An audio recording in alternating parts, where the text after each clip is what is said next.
Good morning students, કેમ છો? મજામાં? હું હેમલ સર અને બાયોલોજીના એક નવા લેક્ચર સાથે ફરી પાછો એક વખત આપની સમક્ષ હાજર થયો છું. ચેપ્ટર નંબર 1ની અંદર આપણે ફૂગ વિશે અભ્યાસ કરી રહ્યા છીએ. ચેપ્ટર નંબર 2ની અંદર આપણે ફૂગ વિશે અભ્યાસ કરી રહ્યા છીએ, જેમાં ફૂગ વિશે સામાન્ય માહિતી લીધી, રાઈટ. એના પછીના લેક્ચરની અંદર આપણે બે બીજી માહિતી લીધી. કઈ લીધી? તો કે ફાઇકોમાઇસિટીઝ અને આસ્કોમાઇસિટીઝ, કે જે બે ફૂગના વર્ગ છે એ અંગેની માહિતીનો અભ્યાસ કર્યો. આજે આપણે જે વસ્તુ જોવાની છે ને એ થશે ફૂગના બે. હવે આજના લેક્ચરની અંદર આપણે હજુ બે ફૂગના વર્ગ વિશે વાત કરશું, રાઈટ. અને એના પછીના લેક્ચરની અંદર, કાલના લેક્ચરની અંદર આપણે આજે બે ફૂગના બે વર્ગ વિશે આપણે વાત કરી નાખીએ. કાલે વનસ્પતિ સૃષ્ટિ, પ્રાણી સૃષ્ટિ, વિરોઇડ્સ અને વિરોઇડ્સ અને લાઇકનની વાત કરીએ, અને પરમ દિવસના લેક્ચરની અંદર આપણે વાયરસની વાત કરીએ. એટલે આપણે 3 લેક્ચરનું કામ છે. કાલને મૂકી દો તો પછીના 2 લેક્ચરનું કામ છે. એ 2 લેક્ચરની અંદર આપણો આખો ચેપ્ટર કમ્પ્લીટ થઈ જાય છે, રાઈટ. આજે ફર્સ્ટ ચેપ્ટરની ટેસ્ટ દેવાઈ ગઈ એટલે બધાને મસ્ત મજાનો ફર્સ્ટ ચેપ્ટર આવડી જ ગયું હશે ને. રિવિઝન પણ આપણે ઝૂમ લેક્ચરની અંદર એનું એક વખત થઈ ગયું એટલે એમાંય કાંઈ ઇસ્યુ નહીં હોય, રાઈટ. તેમ છતાં કાંઈ ઇસ્યુ લાગે તો આપણે હાજર જ છીએ તમારા માટે ગમે ત્યારે. ચાલો હવે આપણે નવા વર્ગ વિશે વાત શરૂ કરીએ, જેનું નામ છે બેસિડિયોમાઇસિટીઝ.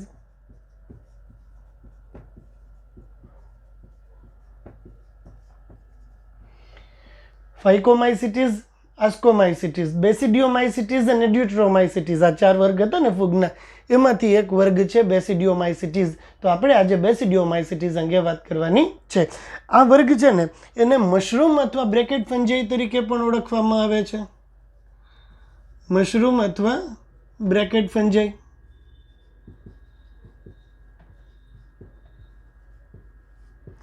અથવા bracket fungi, whatever you say. ઓલું શું હતું?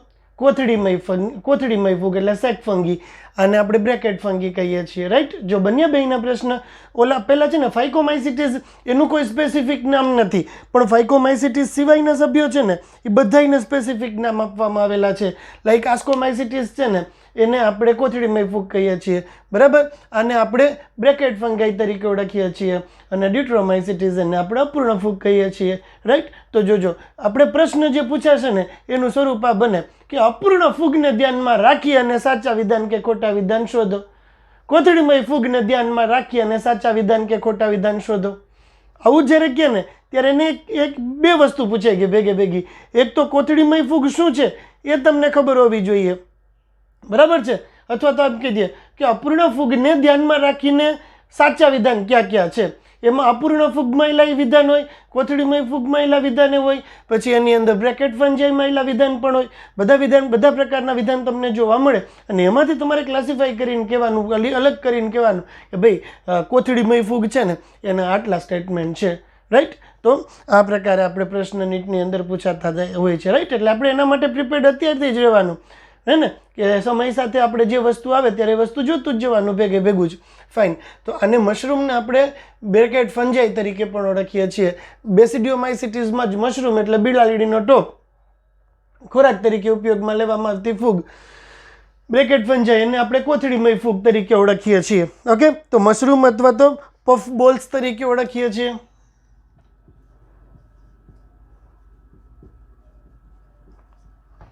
મશરૂમ, બ્રેકેટ ફંજાઈ અથવા પફ બોલ્સ તરીકે ઓળખવામાં આવે છે. મશરૂમ કહેવાય, બ્રેકેટ ફંજાઈ કહેવાય, અને પફ બોલ્સ તરીકે ઓળખવામાં આવે છે. વસવાટ ક્યાં જોવા મળે છે? તો કે તેનો વસવાટ છે ને એ જમીન પર, લાકડાના ગોળવા પર. લાકડાના ગોળવા એટલે શું? વળી પાછો નવો શબ્દ તો આપણે ખબર જ છે કે બાયોલોજીની અંદર ટકે નવા શબ્દ આવે.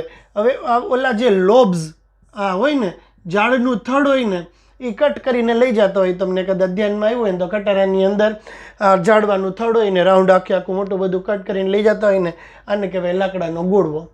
ઓકે. કંઈ નવી વસ્તુ નથી લાકડાનો ગોળવો. લાકડાનો ગોળવો એટલે ઝાડનું થડ જે એકદમ ઇવન શેપની અંદર હોય ને એવા ઝાડના થડને આપણે લાકડાના ગોળવા તરીકે ઓળખીએ છીએ. આ સિવાય અન્ય વનસ્પતિના દેહની અંદર પણ, અન્ય વનસ્પતિના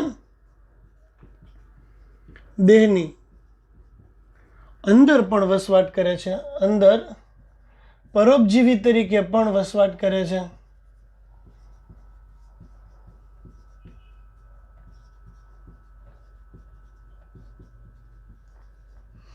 એના લીધે જ ગેરુ અને અંગારીઓ જેવા રોગ થાય છે. કેવા રોગ થાય છે? પરોપજીવી ફૂગના કારણે ઘઉંની અંદર ગેરુ અને અંગારીઓ જેવા રોગો ઘઉંમાં થાય છે.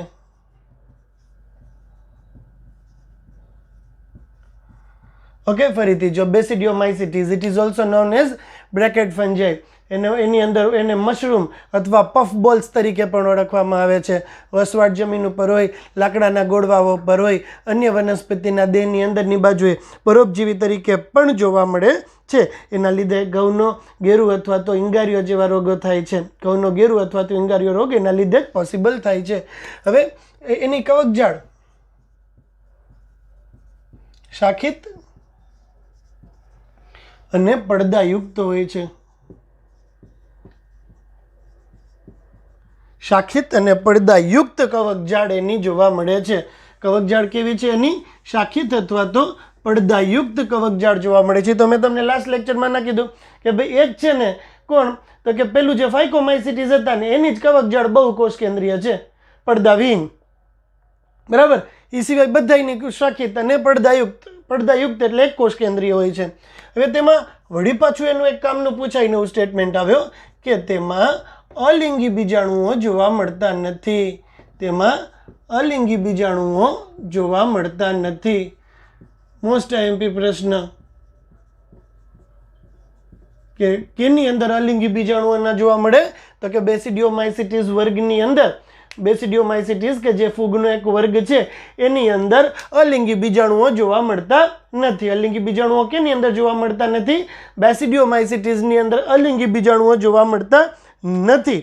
ઓકે, એને અને તેની અંદર લિંગી પ્રજનન છે ને વાનસ્પતિક પ્રજનન અવખંડન દ્વારા થાય.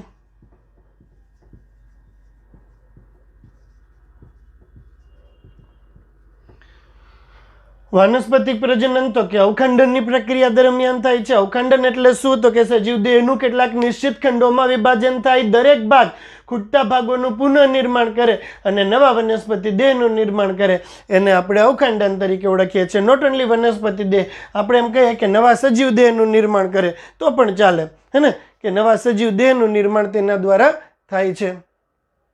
ઓકે, મશરૂમ અથવા બ્રેકેટ ફંજાઈ તરીકે તેને ઓળખવામાં આવે છે. પફ બોલ્સ પણ છે. વસવાટ જમીન ઉપર, લાકડાના ગોળવા ઉપર, અન્ય વનસ્પતિના દેહની અંદરની બાજુએ પણ તેનો વસવાટ જોવા મળે છે. ચલો, દેખાય છે હવે?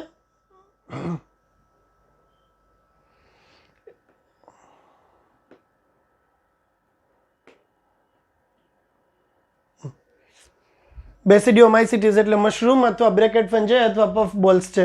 એનો વસવાટ જમીન ઉપર, લાકડાના ગોળવા ઉપર, અન્ય વનસ્પતિના દેહની અંદર પરોપજીવી તરીકે હોય છે.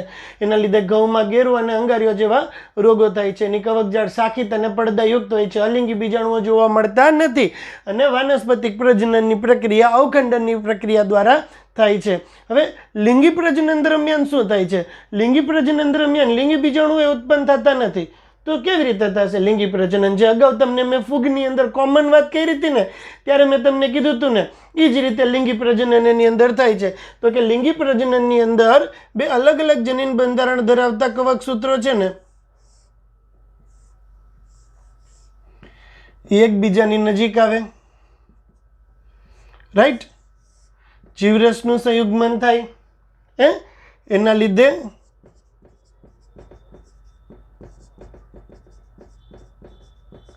એના લીધે દ્વિકોષ કેન્દ્રીય અવસ્થા સર્જાય.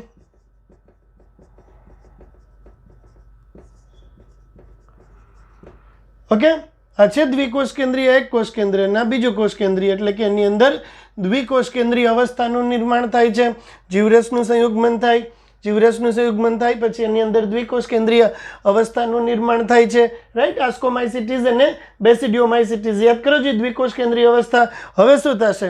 હવે એની અંદર છે ને ફળધાનિકાય તરીકે ઓળખાતી રચના પ્રકણિધાનિકાય બનશે. પ્રકણિધાનિકાય બને, રાઈટ? એની અંદર શું થશે? એની અંદર જીવરસનું સંયુગ્મન અને અર્ધીકરણની પ્રક્રિયા થશે. પ્રકણિધાનિકાય બને, રાઈટ? આ પ્રકણિધાનિકાય હોય ને એની અંદર શું થશે? તો કે જીવરસનું સંયુગ્મન અને અર્ધીકરણ. અહીં આગળ જીવરસનું સંયુગ્મન અને અધિકરણ.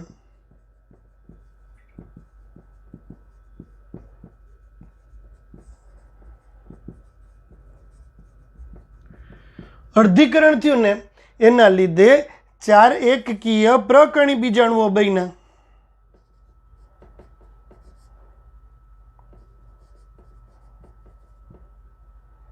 એના લીધે 4 એકકીય એવા પ્રકરણી બીજાણુઓનું નિર્માણ થયું.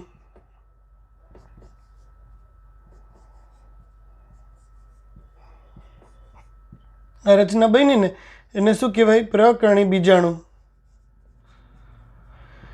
આ પ્રકરણી બીજાણુ છે ને પ્રકરણી ધનિકાય ઉપર બહિર્જાત રીતે ઉત્પન્ન થાય.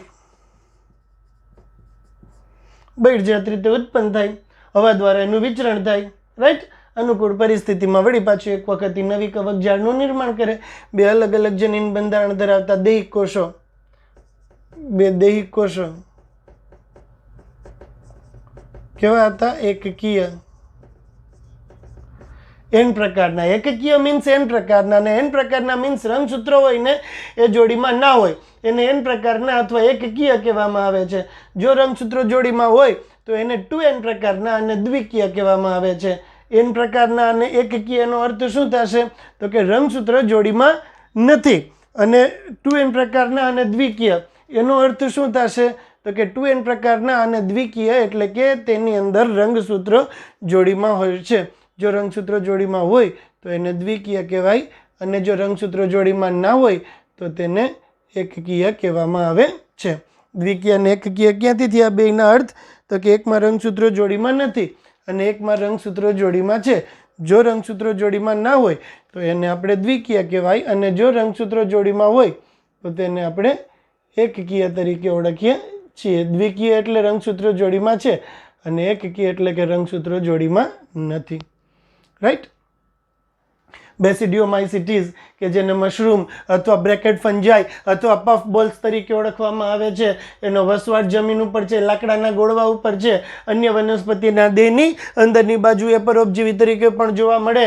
એટલા લીધે જ ઘઉંની અંદર ગેરુ અને અંગારીઓ જેવા રોગ થાય છે. અને ગેરુ એટલે રસ્ટ અને અંગારીઓ એટલે સ્મૂટ. ગેરુ એટલે રસ્ટ અને અંગારીઓ એટલે સ્મૂટ. ઓકે. કવકજાળ શાખિત અને પડદાયુક્ત હોય છે. અલિંગી બીજાણુઓ જોવા મળતા નથી. વાનસ્પતિક પ્રજનન અવખંડનની પ્રક્રિયા દરમિયાન થાય છે. લિંગી બીજાણુઓ છે ને એની અંદર લિંગી અંગો ગેરહાજર હોય છે, પરંતુ લિંગી અંગો પણ ગેરહાજર છે.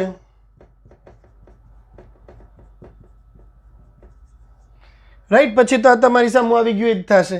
તો કે 2 દૈહિક કોષો એકબીજાની એકકીય એવા દૈહિક કોષો એકબીજાની નજીક આવે, એમના જીવરસનું સંયુગ્મન થાય. જીવરસનું સંયુગ્મન થાય તો દ્વિકોષ કેન્દ્રીય અવસ્થા સર્જાય. દ્વિકોષ કેન્દ્રીય અવસ્થા આસ્કોમાઇસિટીસ અને બેસિડિયોમાઇસિટીસમાં લાંબા સમય સુધી રહે. હવે પ્રકરણી ધનિકાય છે ને એની અંદર જીવરસનું સંયુગ્મન થાય અને અર્ધીકરણ થાય. ઓકે. અને અર્ધીકરણ થાય એટલે પ્રકરણી બીજાણુઓ ઉત્પન્ન થાય. આ પ્રકરણી બીજાણુઓ છે ને બહિર્જાત રીતે ગોઠવાયેલા જોવા મળે છે. આ પ્રકરણી બીજાણુઓ કેવી રીતે ગોઠવાયેલા જોવા મળે છે? આ પ્રકરણી બીજાણુઓ છે એ બહિર્જાત રીતે ગોઠવાયેલા જોવા મળે છે. ઓકે. એના હવે ખાલી બસ ઉદાહરણ જ રહી ગઈ. મશરૂમ એટલે કે એગેરિકસ, યુસ્ટિલાગો અને પક્ષીનિયા. મશરૂમ એટલે કે એગેરિકસ,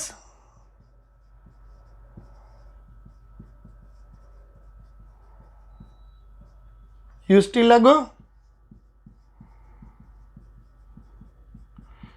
એના કારણે ગેરુ રોગ થાય, બરાબર. ના અંગારીઓ રોગ થશે, યુસ્ટિલાથી અંગારીઓ થશે અને પક્ષીનિયાથી ગેરુ રોગ થશે.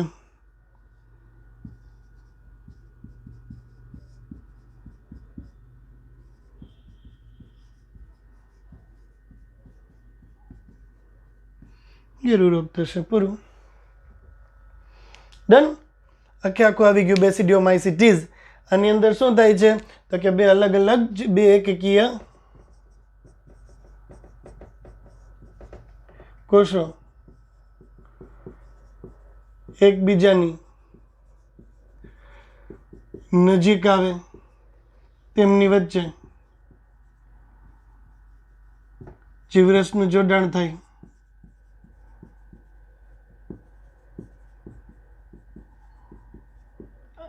બરાબર.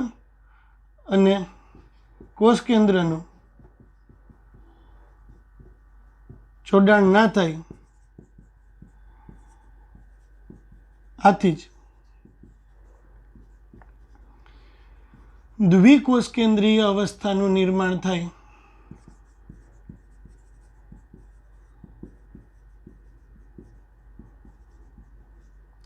ઓકે, હવે આ દ્વિકોષ કેન્દ્રીય અવસ્થા કેમાં કન્વર્ટ થઈ જાય? પ્રકણિત નિકાયમાં કન્વર્ટ થઈ જાય. હવે તેને પ્રકણિત નિકાય કહેવાય,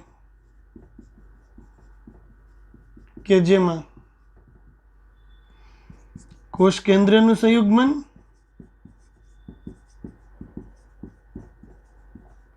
અને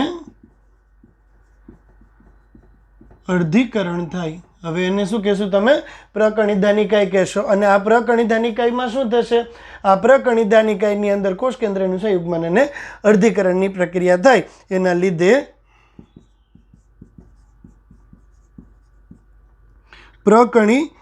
પ્રકણી બીજાણુઓ ઉત્પન્ન થાય.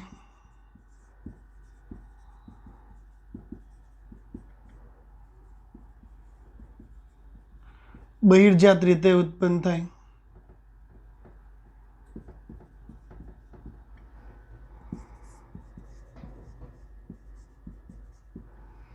ઓકે, પ્રકણી બીજાણુઓ એના લીધે ઉત્પન્ન થાય. ના પ્રકણી બીજાણુઓ કેવી રીતે ઉત્પન્ન થયા? બહિર્જાત રીતે ઉત્પન્ન થાય છે.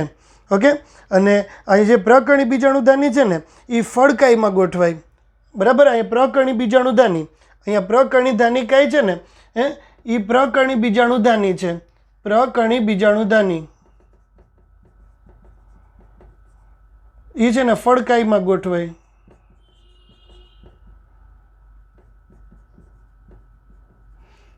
એને આપણે પ્રકણી ધાનિકાય કહીએ છીએ. ઓકે, પ્રકરણી બીજાણુધાની.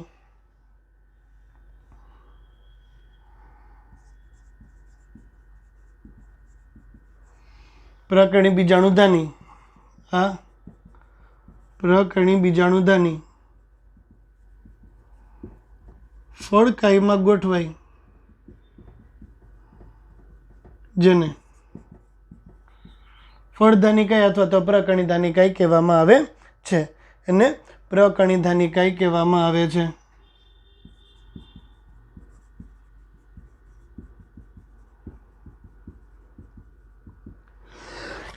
Excuse me. ઉદાહરણ થશે એના મશરૂમ, એગેરિકસ અને યુસ્ટિલાગો. મશરૂમ એટલે કે એગેરિકસ, યુસ્ટિલાગો એટલે ઘઉંનો ગેરુ રોગ થશે, અને પક્ષીન્યા એટલે અંગારિયો રોગ થશે. રસ્ટ અને સ્મૂટ એ નામ પણ યાદ રાખવા જરૂરી છે. ઓકે, તો એક થઈ ગયું આપણું બેસિડિયોમાઇસિટીસ કમ્પ્લીટ. બેસિડિયોમાઇસિટીસ અને મશરૂમમાં તો આ બ્રેકેટ ફંગી તરીકે ઓળખવામાં આવે છે. પફબોલ્સ તરીકે પણ તે જાણીતું છે. એની વસવાટ જમીન ઉપર, લાકડાના ગોળવા ઉપર, અન્ય વનસ્પતિના દેહની અંદરની બાજુએ પરોપજીવી તરીકે તેનો વસવાટ જોવા મળે છે. એના લીધે જ ઘઉંનો ગેરુ અથવા અંગારિયો જેવા રોગ થાય છે. એની કવકજાળ શાખિત અને પડદાયુક્ત હોય છે. અલિંગી બીજાણુઓ જોવા મળતા નથી અને લિંગી અંગોય જોવા મળતા નથી. વાનસ્પતિક પ્રજનન અવખંડન દ્વારા થાય. ને લિંગી પ્રજનનની વાત કરીએ તો બે એકકીય કોષો એકબીજાની નજીક આવે, એમની વચ્ચે જીવરસનું જોડાણ થાય. કોષ કેન્દ્રનું જોડાણ ના થાય એટલે દ્વિકોષ કેન્દ્રીય અવસ્થાનું નિર્માણ થાય.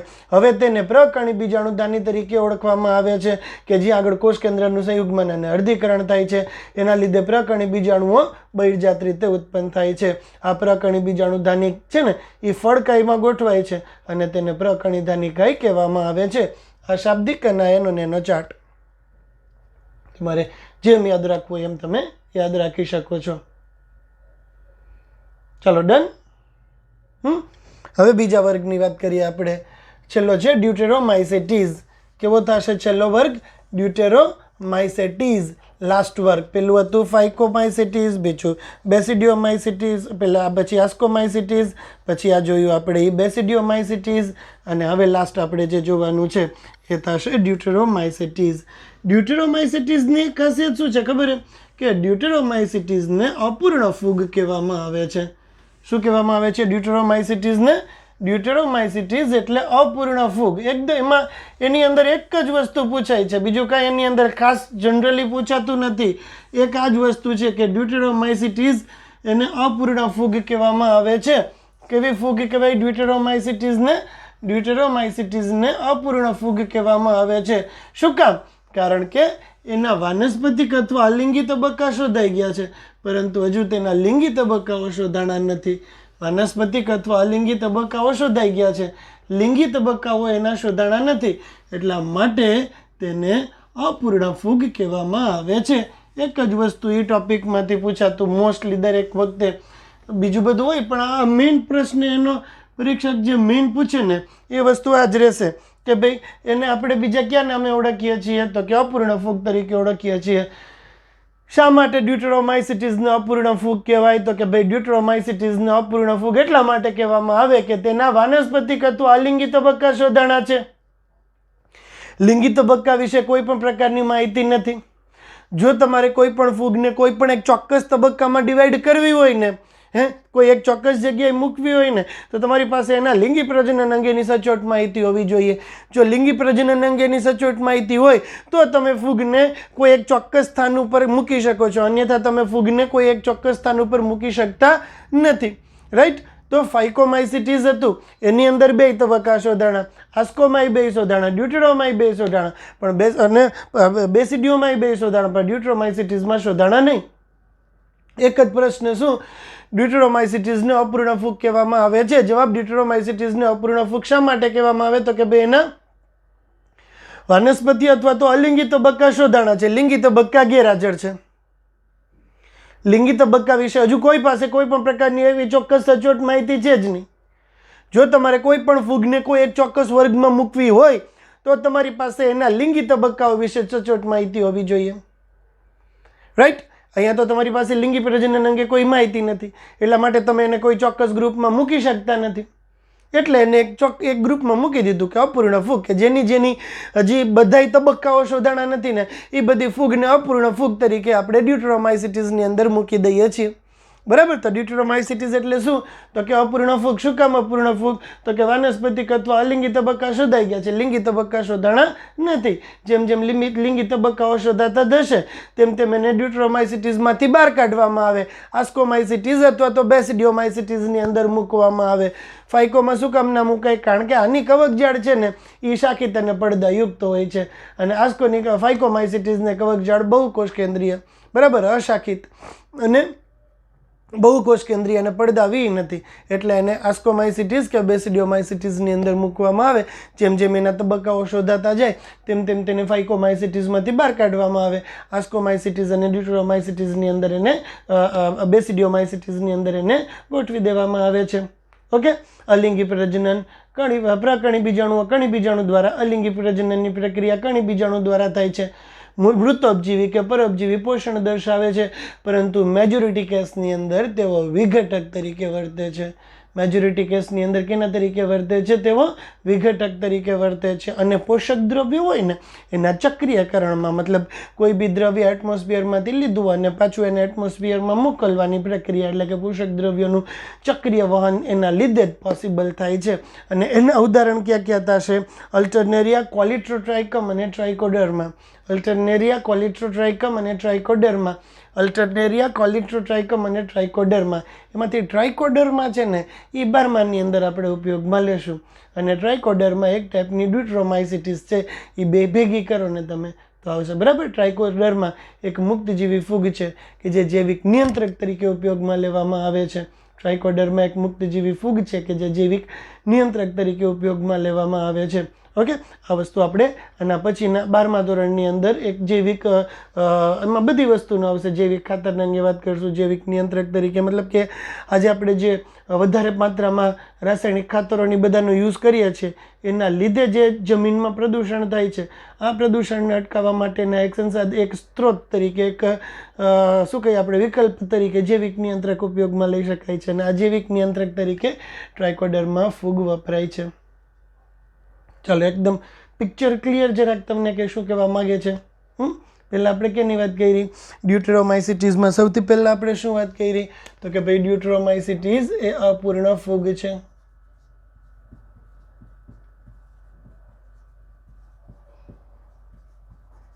કેવી ફૂગ છે? અપૂર્ણ ફૂગ છે. શું કામ? કારણ કે તેના વાનસ્પતિક કે અલિંગી તબક્કા શોધાયા છે.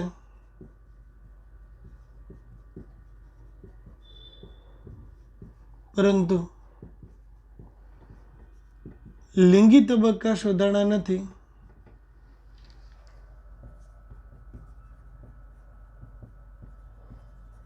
આથી તેને અપૂર્ણ ફૂગ કહે છે.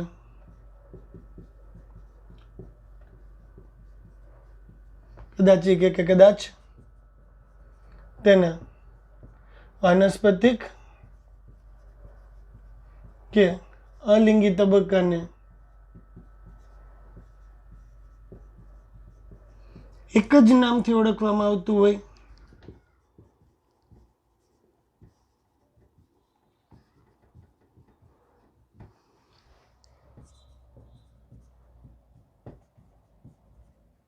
રાઈટ. હવે એના વાનસ્પતિક કે અલિંગી પ્રજનનના લીધે ફૂગને એક વર્ગમાં મૂકવામાં આવતું હોય અને એના લિંગી પ્રજનનના લીધે કદાચ ફૂગને બીજા વર્ગમાં મૂકવામાં આવતો હોય. બરાબર. હવે જેમ જેમ તેમના લિંગી તબક્કાઓ શોધાતા જાય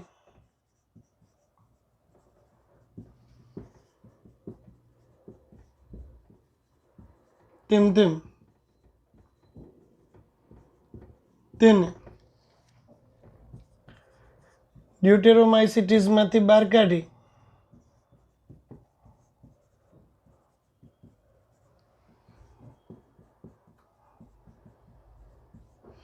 ascomycetes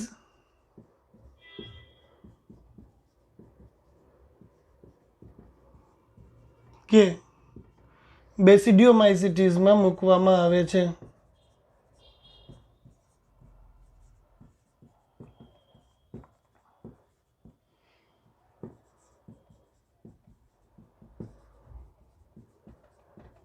ઓકે.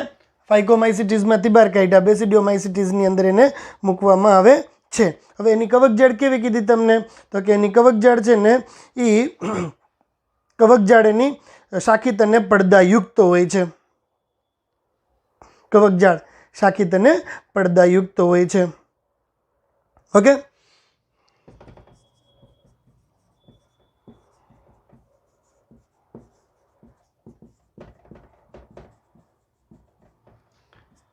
અલિંગી પ્રજનન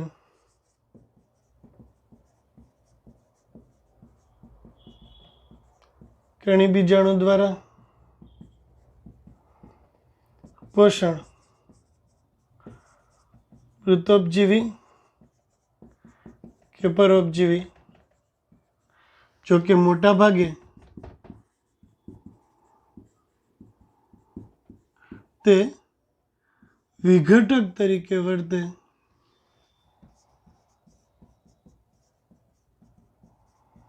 આથી પોષક દ્રવ્યોના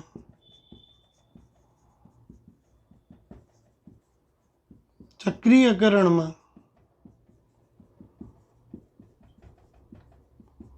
મહત્વનો ભાગ ભજવે છે. એના ઉદાહરણ થશે અલ્ટરનોરિયા, કોલિટ્રોટ્રાઇકમ અને ટ્રાઇકોડર્મા. ઓવર. ડ્યુટેરોમાઇસિટીસ એને અપૂર્ણ ફૂગ તરીકે પણ ઓળખવામાં આવે છે. અપૂર્ણ ફૂગ એને શું કામ કીધી? કારણ કે એના વાનસ્પતિક અથવા તો અલિંગી તબક્કા શોધાણા છે, પરંતુ હજુ સુધી તેના લિંગી અવસ્થાઓ વિશે કોઈ માહિતી નથી. જેમ જેમ તેના લિંગી તબક્કાઓ શોધાતા જાય તેમ તેમ તેને ફાઇકોમાઇસિટીસમાંથી ડ્યુટેરોમાઇસિટીસમાંથી બહાર કાઢવામાં આવે છે. બેસિડિયોમાઇસિટીસની અંદર મૂકી આપવામાં આવે છે. એની કવકજાળ શાખિત અને પડદાયુક્ત હોય છે. એનું અલિંગી પ્રજનન કણી બીજાણુ દ્વારા થાય છે. એનું પોષણ મૃતોપજીવી કે પરોપજીવી સ્વરૂપે થાય છે. જો કે મોટા ભાગે તો તેઓ વિઘટક તરીકે વર્તે છે અને પોષક દ્રવ્યોના ચક્રીયકરણમાં મહત્વનો ભાગ ભજવે છે. ઉદાહરણ થશે અલ્ટરનેરિયા, કોલિટ્રોટ્રાઇકમ અને ટ્રાઇકોડર્મા. ઓના ઉદાહરણ ક્યાં ક્યાં હતા? ઓના ઉદાહરણ હતા એક તો પક્ષીનિયા હતું, પછી મશરૂમ એટલે કે એગેરિકસ, મશરૂમ અથવા તો એગેરિકસ હતું, પછી પક્ષીનિયા હતું અને અલ્ટરનેરિયા હતું. બરાબર ને, અલ્ટરનેરિયા તો આમાં આવે છે. મશરૂમ હતું યુસ્ટિલાગો, યુસ્ટિલાગો પક્ષીનિયા અને એગેરિકસ, યુસ્ટિલાગો પક્ષીનિયા અને એગેરિકસ એ બેસિડિયોમાઇસિટીસની અંદર, અને ડ્યુટ્રોમાઇસિટીસમાં અલ્ટરનેરિયા, કોલિટ્રોટ્રાઇકમ અને ટ્રાઇકોડર્મા. રાઈટ, અહીંયા આપણે ફૂગ આખી પૂરી થાય છે. ત્રણ ગ્રુપમાં આપણે, એટલે જ શાંતિથી 3 વખતમાં આપણે ફૂગ જોઈ છે. રાઈટ, શાંતિથી હજુ 1 વખત 2 વાર 3 વાર રિવાઇઝ કરી નાખજો. સન્ડેનો ટાઈમ થાય છે અને તો ફૂગ આપણે સરસ મજાની આવડી જાય. રાઈટ, તો બસ આજનો લેક્ચર અહીંયા પૂરો થાય છે. નવા લેક્ચર માટે ફરી પાછા મળીએ. ત્યાં સુધી ગુડ બાય.